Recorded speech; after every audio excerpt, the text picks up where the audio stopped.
Hola amigas y amigos, ahora que ya nos preparamos para el retorno a clases presenciales, algunas instituciones de educación técnica y superior y también colegios privados nos están preguntando si los estudiantes en su condición de clientes, tal igual que los trabajadores en etapa de inducción, deben o no estar al tanto de los riesgos y peligros que existen al interior de los locales educativos.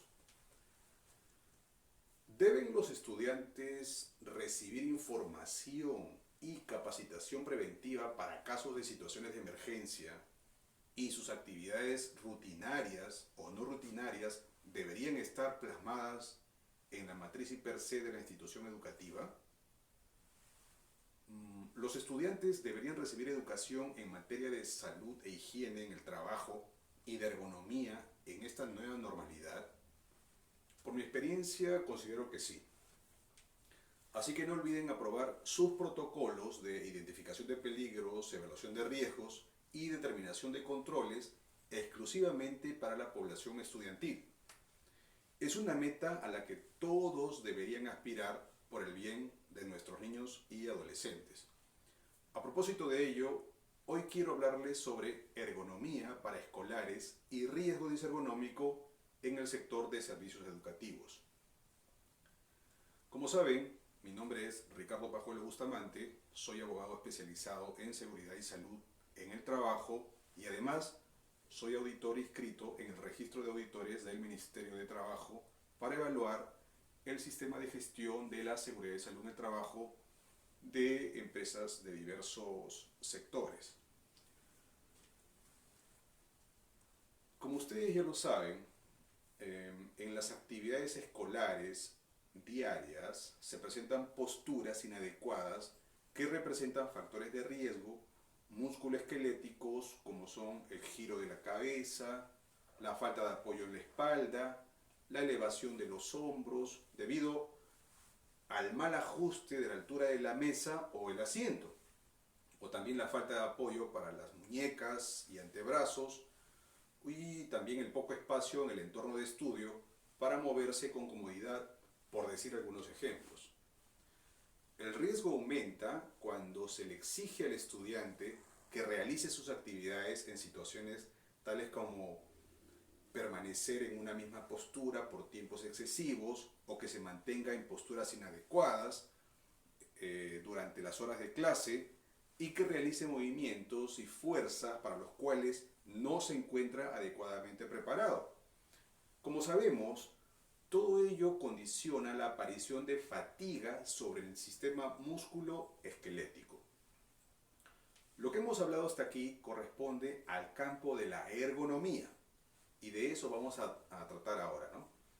Conforme a la ley 29783, Ley de Seguridad y Salud en el Trabajo, y también conforme a su reglamento aprobado con Decreto Supremo 05-2012-TR y la Resolución Ministerial 375-2008-TR que aprobó la norma básica de ergonomía y del procedimiento de evaluación de riesgo disergonómico.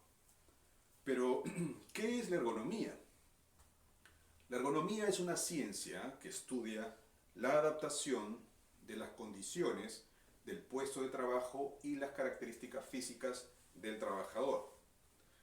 La Asociación Internacional de Ergonomía afirmó en el año 2019 que la ergonomía es la disciplina científica relacionada con la comprensión de las interacciones entre los humanos y otros elementos de un sistema con el fin de optimizar el bienestar humano y también el sistema en general. La importancia radica en mejorar la eficiencia de las actividades realizadas, protegiendo la salud y estableciendo la seguridad para el trabajador.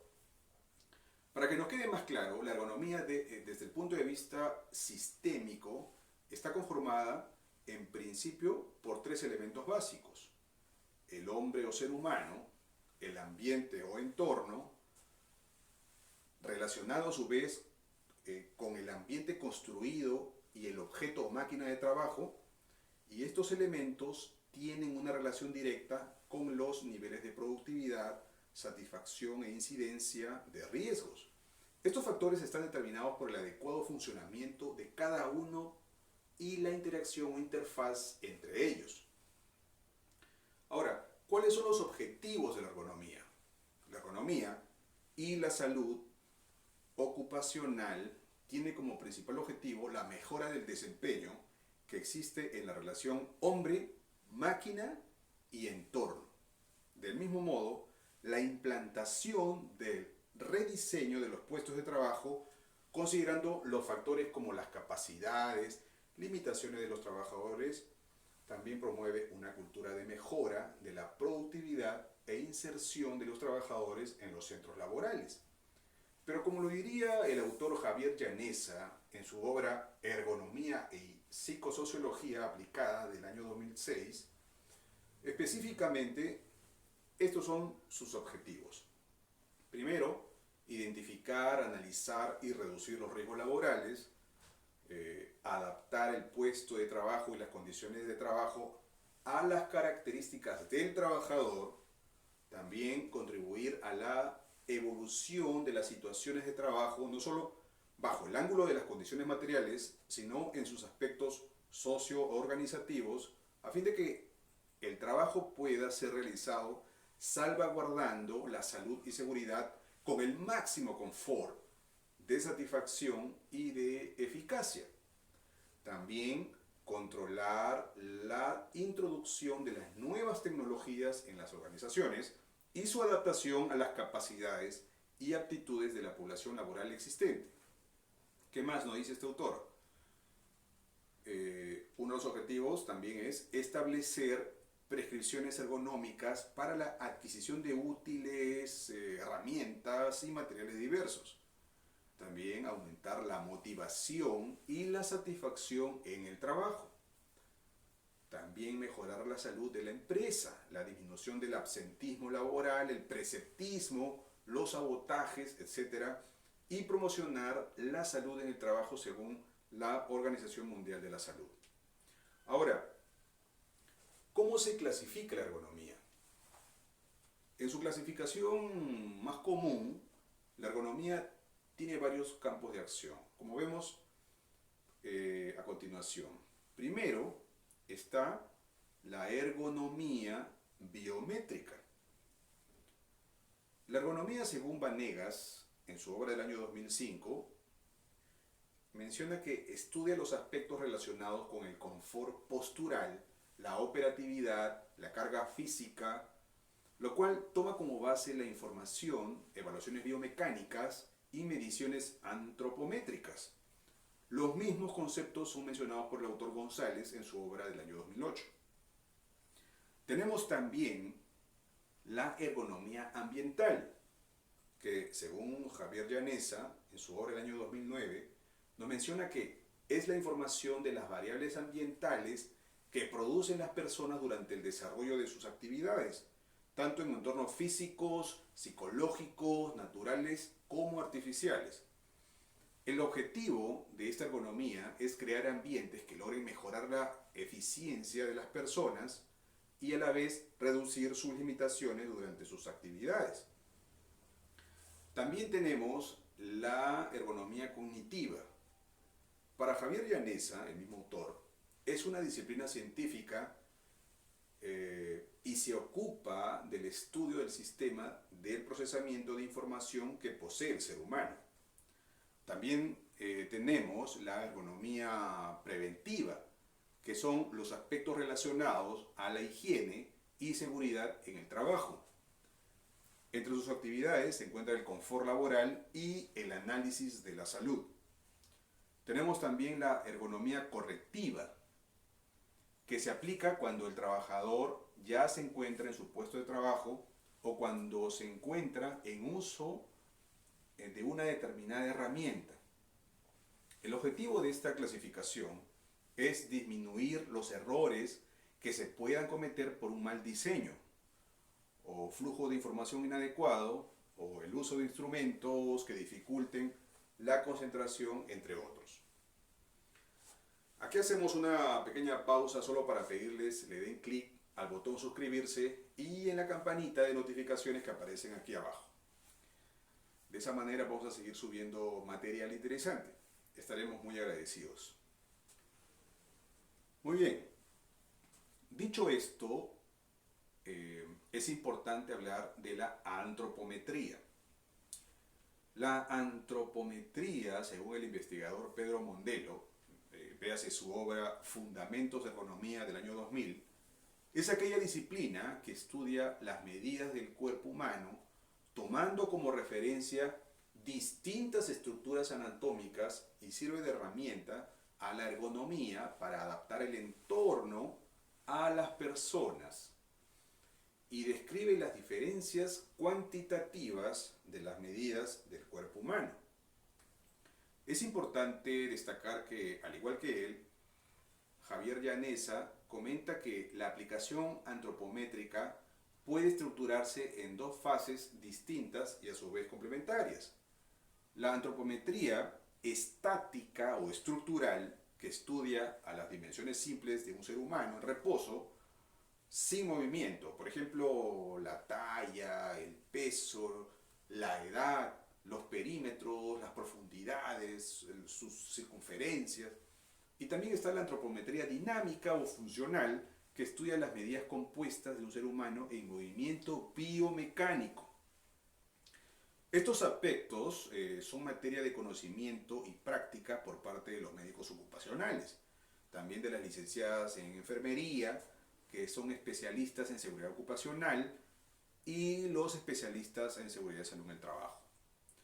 Por ello, para comprender mejor la ergonomía y los riesgos disergonómicos, es necesario conocer un poquito más sobre la terminología de esta disciplina y también conocer mejor nuestra propia anatomía y la denominación o nombre de ciertas afecciones o males que suelen padecerse desde la óptica de la ergonomía, por lo que es necesario saber todo sobre ello, ¿no? Antes de hablar sobre la ergonomía para escolares, es importante saber qué es riesgo ergonómico. El riesgo ergonómico o riesgo disergonómico es toda aquella desviación no confortable que afecta la postura y el correcto funcionamiento de las partes y que a la larga, con el tiempo, afecta el cuerpo humano. Por tal motivo, se dispone que toda herramienta, toda máquina, infraestructura, puestos de trabajo, etcétera, deben ser diseñados y construidos considerando las características de las personas que lo van a utilizar.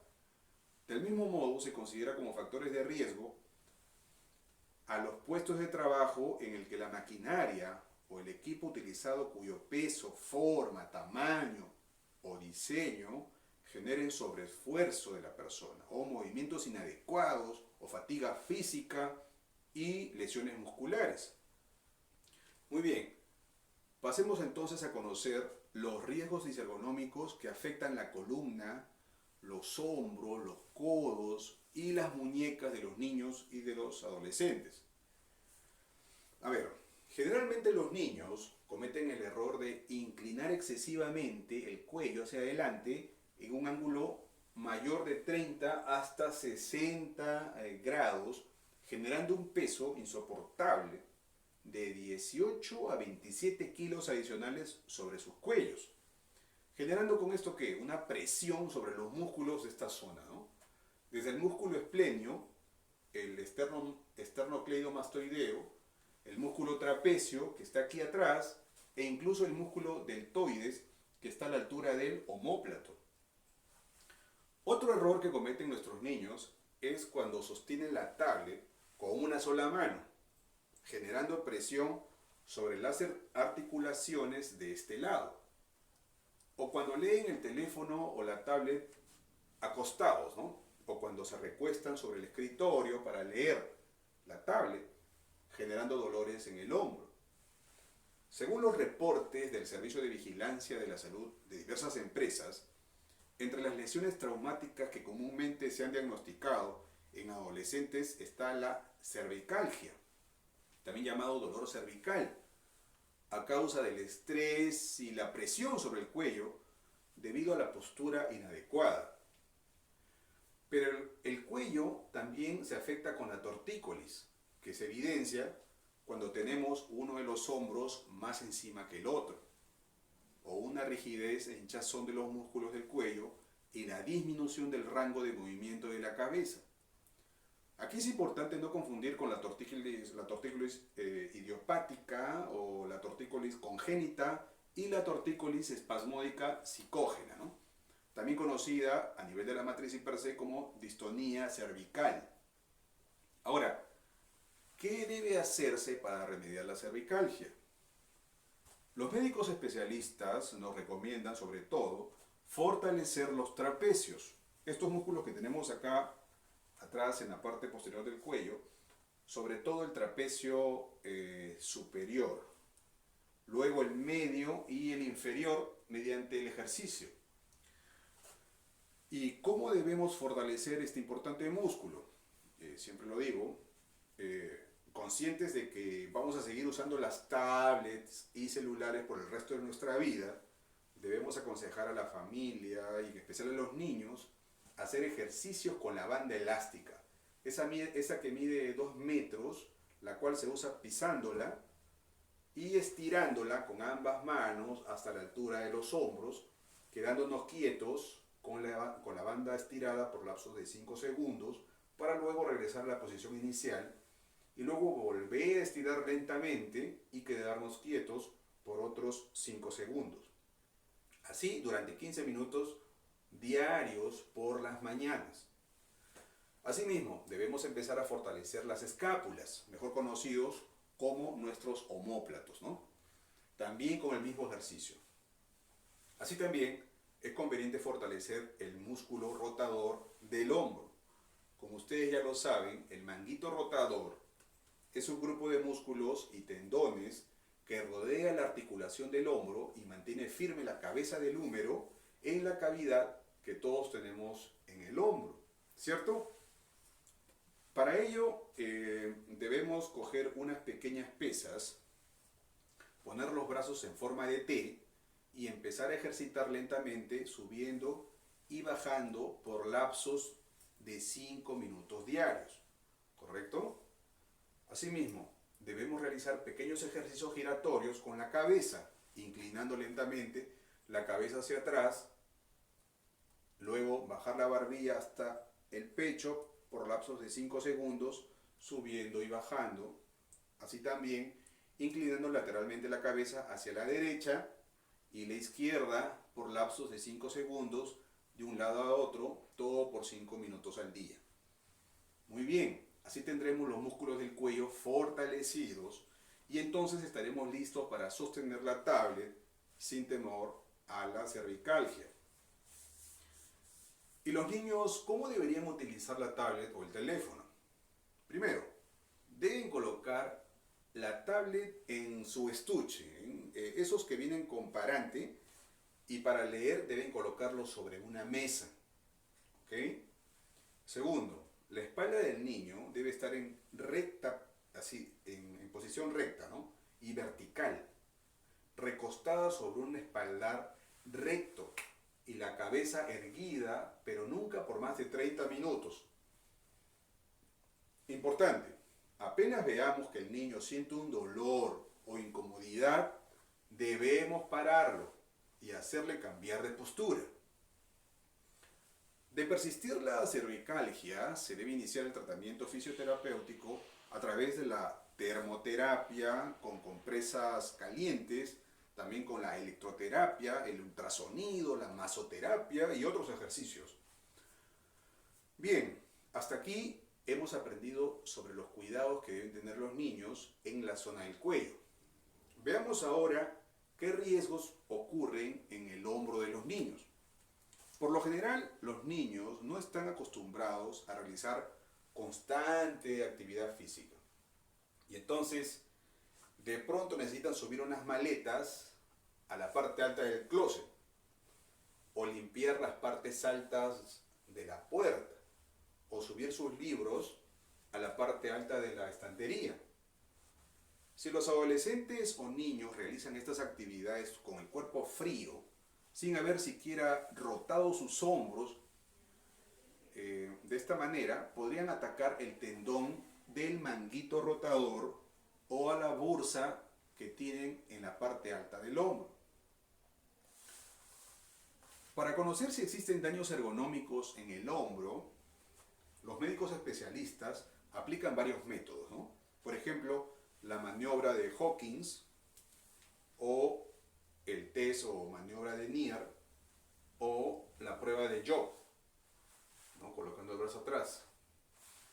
A través de estas maniobras, el terapeuta llega a determinar sin necesidad de radiografías o tomografías si existe una lesión en el paciente. Ahora, entre las lesiones traumáticas más conocidas se encuentran la bursitis subacromial, que viene a ser la inflamación e hinchazón de la bolsa del hombro. Esta bolsa llena de líquido tiene la función de actuar como un colchón entre el hueso y el tendón.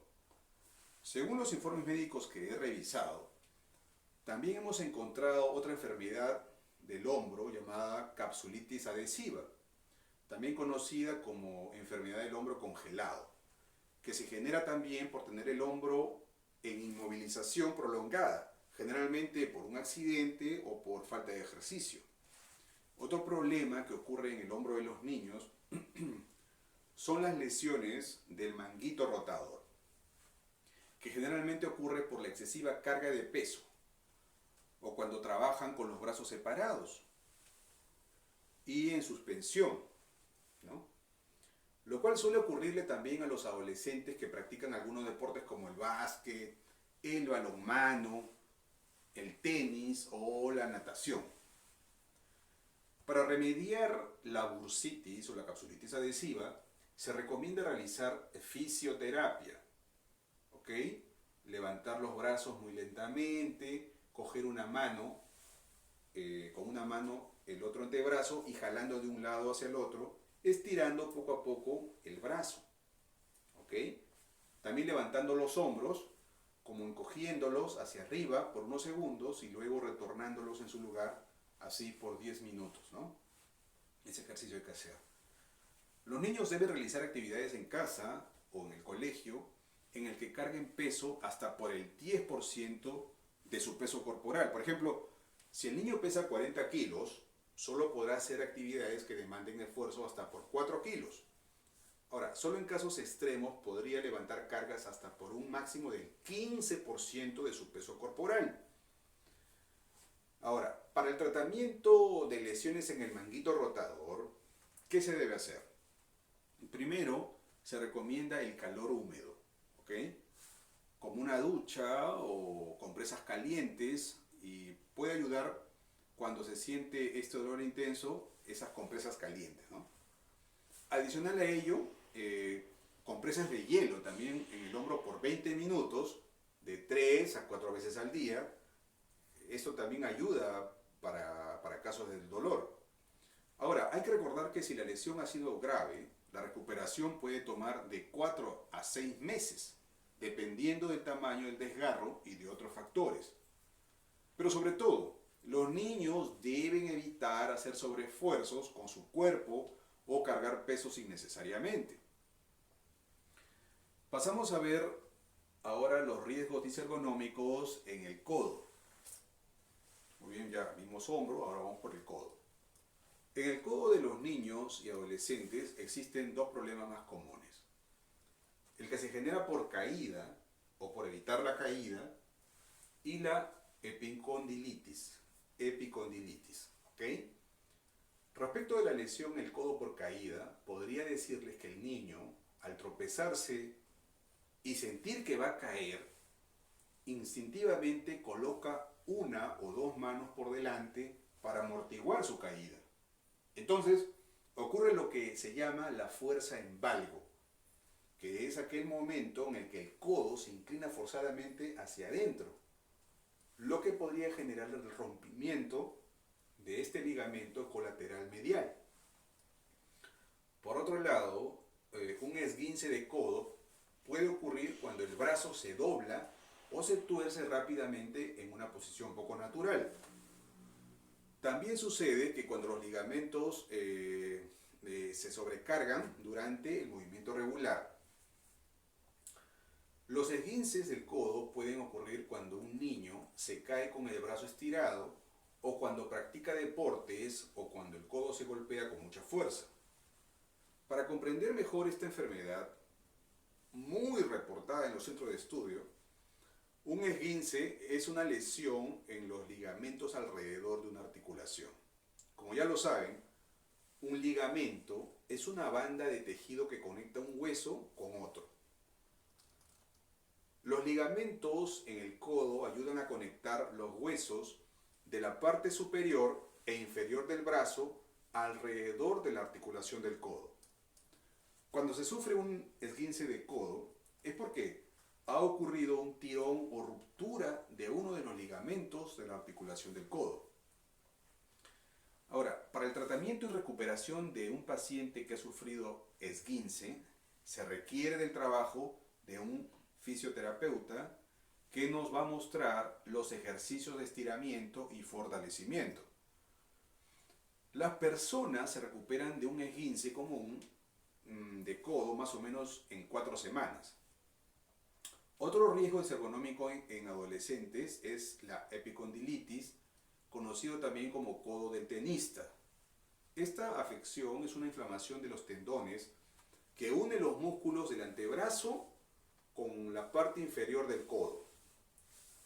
Aquí los músculos y los tendones del antebrazo se dañan debido al uso excesivo o al repetir los mismos movimientos una y otra vez. Eso produce un terrible dolor y mucha sensibilidad en la parte exterior del codo. Para el tratamiento de la epicondilitis debe aplicarse hielo en la zona afectada con la utilización de antiinflamatorios y reposo de la zona afectada según lo que prescriban los médicos. Yo recomiendo siempre, además, algunas sesiones con un fisioterapeuta, ¿no? No podemos dejar de mencionar la epitrocleitis, conocida también como el codo del golfista, que es una afección que también ocasiona fuertes dolores en el lado interno del codo. La epitróclea, como muchos ya lo saben, es la zona interna del codo, acá, donde se origina el grupo muscular encargado de flectar la muñeca y los dedos y de pronar o supinar el antebrazo. Pronar la palma de la mano mirando hacia abajo y supinar poniendo la palma hacia arriba.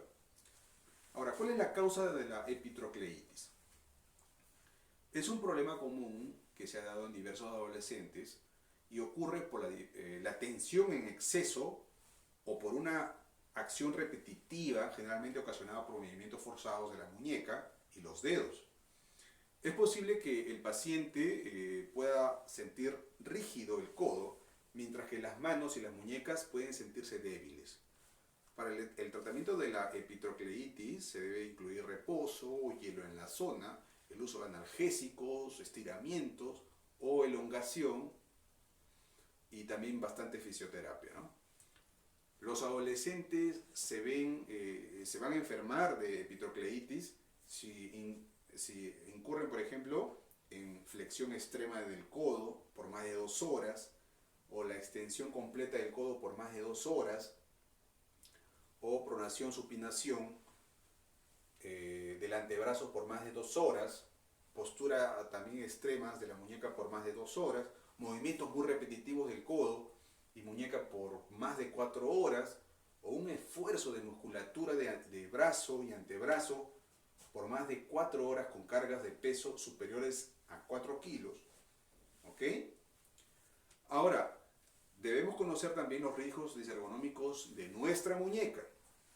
Como ya lo saben nuestros amigos especialistas en seguridad y salud en el trabajo, la muñeca es una articulación compleja que se compone de numerosos huesos, tendones, ligamentos, músculos que permiten estabilizar la muñeca y a la vez transmitir fuerza a la mano, permitiendo realizar una gran variedad de movimientos hacia muchas direcciones.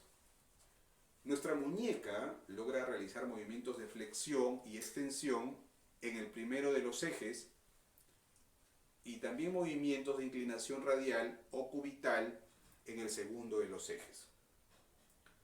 De la suma de los movimientos en torno a estos ejes, nuestra mano puede realizar la circunducción, ¿ok? Esto, de allí su importancia y valor. Hoy en día los niños pasan más de 5 horas al día conectados al móvil, al teléfono móvil, u otras tantas horas encima de un teclado de su computadora y su respectivo mouse, lo cual genera el surgimiento de diversas lesiones. Según mi experiencia, conozco casos reales de afecciones a la muñeca de los adolescentes. Entre dichas enfermedades están la tendinitis o tenosinovitis de Kerbein y el síndrome del túnel carpiano. La tenosinovitis de Kerbein consiste en una inflamación de los tendones que separan y extienden el dedo pulgar, específicamente el tendón del abductor largo del pulgar. Esto provoca un dolor inmenso en el lado radial o lateral de la muñeca que se intensifica al mover el dedo y sus movimientos de pronación, supinación. El dolor puede irradiarse hacia el codo, pudiendo inhabilitar al paciente para el levantamiento de objetos pesados. Ahora, ¿cuáles son los síntomas de la tendinitis de Kerbein? Según los diagnósticos médicos, primero se produce una hinchazón del lado radial de la muñeca del adolescente, o sea, la base dorsal del pulgar, y se siente dolor a la palpación o, por ejemplo, cuando se gira la perilla de una puerta o al cerrar un envase de mermelada, por ejemplo, ¿no? Esto va acompañado de una sensación de entumecimiento de los dedos.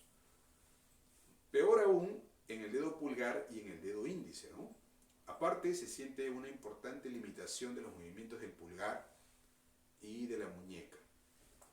Ahora, para remediar la tendinitis de Kerbein, los médicos recomiendan el uso de antiinflamatorios, reposo de la mano afectada, mediante el uso de un inmovilizador del pulgar por 7 días como mínimo, ¿no? También es recomendable la magnetoterapia. Para terminar el tratamiento de la tendinitis en la muñeca, se debe aplicar crioterapia, masajes y también ejercicios de fortalecimiento. Muy bien, en cuanto al síndrome del túnel carpiano, ya habíamos hecho referencia a la importancia del ligamento transverso o ligamento transverso del carpo, este que tenemos aquí debajo de la tira del reloj, ¿ok? Como ustedes ya lo saben, el síndrome del túnel carpiano es una afección en la que hay presión excesiva sobre el nervio mediano, que es un nervio de la muñeca que permite la sensibilidad y el movimiento de los dedos. El síndrome ocasiona hormigueo, entumecimiento, también debilidad o daño muscular en la mano y en los dedos. Los especialistas del área de vigilancia de la salud nos indican al detalle que una de las causas de este síndrome está ligado al uso prolongado e incorrecto del ratón o el mouse, ¿no? Otra causa viene a ser los frecuentes y repetitivos movimientos de las manos, que ocurre cuando se escribe a mano o se escribe en el teclado de la computadora, ¿no? También es padecido por los amigos carpinteros, los jardineros, los empacadores, los músicos violinistas, los voleibolistas y también los guitarristas.